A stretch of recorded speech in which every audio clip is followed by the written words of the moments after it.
উপদেষ্টার যোগ্যতা নাই স্বরাষ্ট্রমন্ত্রী হওয়ার, স্বরাষ্ট্র উপদেষ্টা বুড়ো ভাম, এই স্ত্রী রাখার সক্ষমতা রাখে না, এই রাষ্ট্র রাখবে কোথা থেকে? আসিফ নজরুল সে ছাত্রীদের সাথে প্রেম করতে করতে তার আর এই আইন নিয়ে ঘাটাঘাটি সময় নাই। দর্শক বিশ্বাস করেন এই ভাইটির কথা এত ভালো লেগেছে সেটা বলে বুঝাইতে পারবো না দর্শক।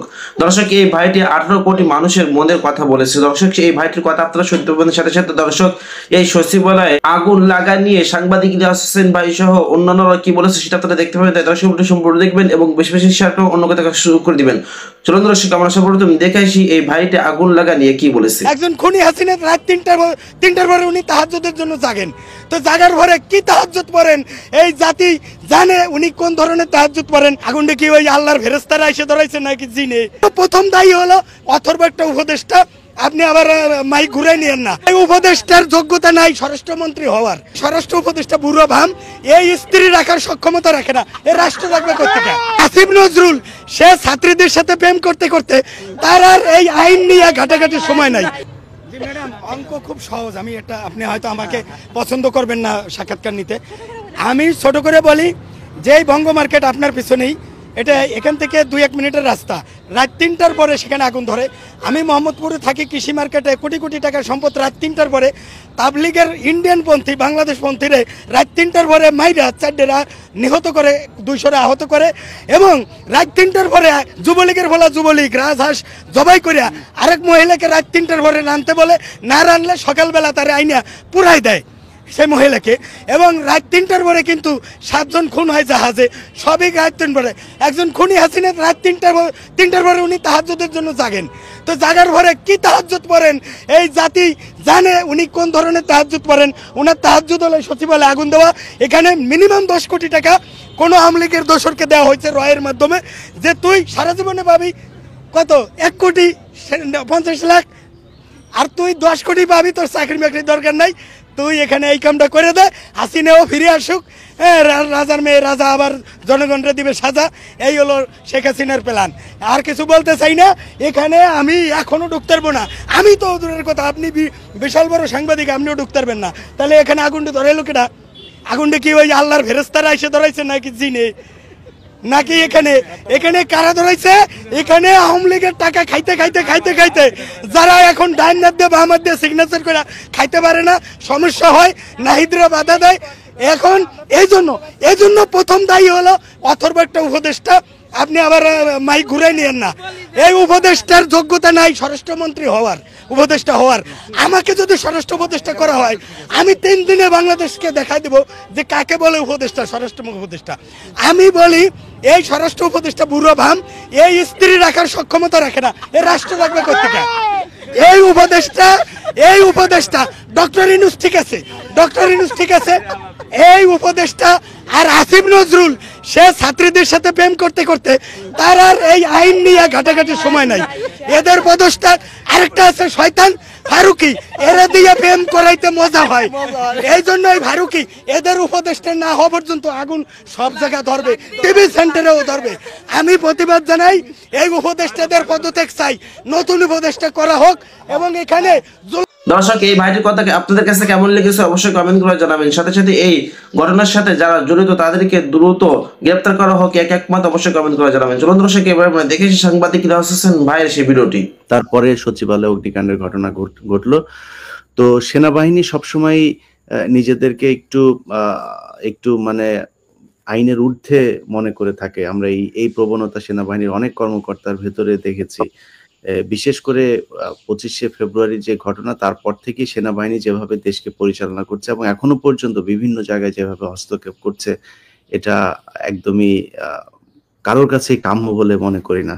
যাক, আমরা সেই বিষয়গুলো নিয়ে আলোচনা করব। কি হতে যাচ্ছে দেশে, গোয়েন্দা প্রধান থাকতে এই ধরনের ঘটনা কিভাবে ঘটছে, এর কোনো গোয়েন্দা ফেলুর নাকি এটা গোয়েন্দা নিজে থেকেই গোয়েন্দারা এটা করাচ্ছে, সেটা নিয়ে আলোচনা করব। তো প্রথমেই ব্রিগেডিয়ার জেনারেল মোহাম্মদ হাসান নাসের, আপনাকে দিয়ে শুরু করি।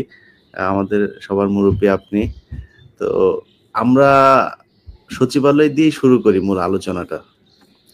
মানে কি হতে যাচ্ছে, কি মনে করছেন? আসসালামু আলাইকুম। জি, আমার সাথে যারা যোগ দিয়েছেন এবং দর্শকবৃন্দ যারা দেখছেন, আজকে সকালে ঘুম থেকে উঠেই প্রথম যে শকটা পেলাম সেটা হচ্ছে সচিবালয়ের আগুন, এবং সেটার উপরে আমি একটা পোস্ট দিয়েছি। সম্পূর্ণ বিষয়টাই সন্দেহজনক, সারা দেশবাসীর সাথে আমিও সম্পূর্ণ একমত। এবং পরবর্তীতে নেভির একটা ফায়ার ফাইটিং টিমের যে বক্তব্যটা পাওয়া গেল তাতে এটা সন্দেহের ঊর্ধ্বে প্রমাণিত যে এটা পরিকল্পিত ভাবে একটা অগ্নিকাণ্ড। এবং যে সমস্ত ফ্লোরে বা যে সমস্ত শাখায় এই আগুনটা ঘটেছে তাতেও নিশ্চিত হওয়া যায় যে এটা পরিকল্পিতভাবে অগ্নিকাণ্ডটা ঘটানো হয়েছে, এবং কিছু নির্দিষ্ট ডকুমেন্টস বা প্রমাণাদি নষ্ট করার প্রচেষ্টা। আমার ধারণা এটা যেভাবে এই কার্যক্রমটা চলার কথা, একটা দেশকে অস্থিতিশীল করার জন্য যে সমস্ত প্রক্রিয়া, যে সমস্ত সিকোয়েন্সে কাজ হয়, আমরা গত কয়দিন ধরে সেটাই লক্ষ্য করতেছি। এই যে এই বিডিআর, আপনি যেটা বললেন যে বিডিআর হত্যাকাণ্ডের এই তদন্ত কমিশন গঠন নিয়ে যে কার্যক্রমটা, যে নাটকটা সিকোয়েন্সে অর্গানাইজড হলো, মানে প্রত্যেকটা স্টেপে একটা একটা করে ধাক্কা প্রয়োজন হলো। এবং আমার কাছে ধারণা যে হাইকোর্টের যে মামলাটা ছিল ওটাও একটা পরিকল্পিত ছিল এই তদন্তকে অনিশ্চিত করে দেওয়ার জন্য, যে আপাতত তদন্ত কমিশন হচ্ছে না, যেহেতু স্বরাষ্ট্র উপদেষ্টা মহোদয় বলেছিলেন যে তদন্ত অবশ্যই হবে, ওটাকে নাকচ করার জন্য হাইকোর্টের মাধ্যমে এই পরিকল্পনাটা করা হয়েছিল। আমাদের একটু বুঝতে সময় লেগেছে। যাই হোক, দাবির পরিপ্রেক্ষিতে আলটিমেটলি কমিশন হয়েছে। সদস্যদের নিয়েও এখনো সন্দেহ রয়ে গেছে। আমার কাছে কালকের ঘটনাটা বিশেষ করে একটু আমি নিজেও একটু হতাশ হয়েছি। একজন দায়িত্ববান বিডিআর মহাপরিচালক হিসেবে আমার বন্ধুর উচিত ছিল স্বপ্রণোদিত হয়ে সময় দিনক্ষণ খুঁজে জিজ্ঞেস করা যে আমাকে কখন প্রয়োজন হবে আমি সাক্ষ্য দিব, কেননা এই তদন্ত কার্যক্রমের আমি একজন গুরুত্বপূর্ণ সাক্ষী। এবং তাকে বাদ দিয়ে আমি মনে করি না বা তদন্ত কার্যক্রম কোনোভাবেই আগানো সম্ভব ছিল। তা সত্ত্বেও তাকে দাওয়াত দেওয়া হয় নাই বিধায় এই এক্সকিউজে উনি চলে যাচ্ছিলেন, সেটা আমাকে একটু অবাক করেছে। আমি আশা করি এই একই মনোবৃত্তি নিয়ে অন্যান্য যারা সাক্ষী যাদেরকে ডাকা হবে বা যারা মনে করেন যে যাদের অবদান ছিল, গুরুত্বপূর্ণ দায়িত্বে যারা নিয়োজিত ছিলেন, দেশের বাইরে যারা আছেন তারাও তাদের সাক্ষ্য দেওয়ার জন্য তাদের প্রস্তুতিটা জানাবেন, এবং দেশের বাইরে থাকলে তারা ফিরে আসবেন, বা দেশে থাকলে তারা দেশ থেকে বেরিয়ে যাওয়ার চেষ্টা করবেন না। আবারও তাহলে হয়তো বিব্রতকর পরিস্থিতির সৃষ্টি হতে পারে। আর এই সমস্ত কার্যক্রম অবশ্যই কারণ সরকারের উচ্চ মহলের কারো না কারোর সবুজ সংকেতে হয়েছে, তাদেরকেও আমার মনে হয় আমাদের খুঁজে বের করার সময় এসছে।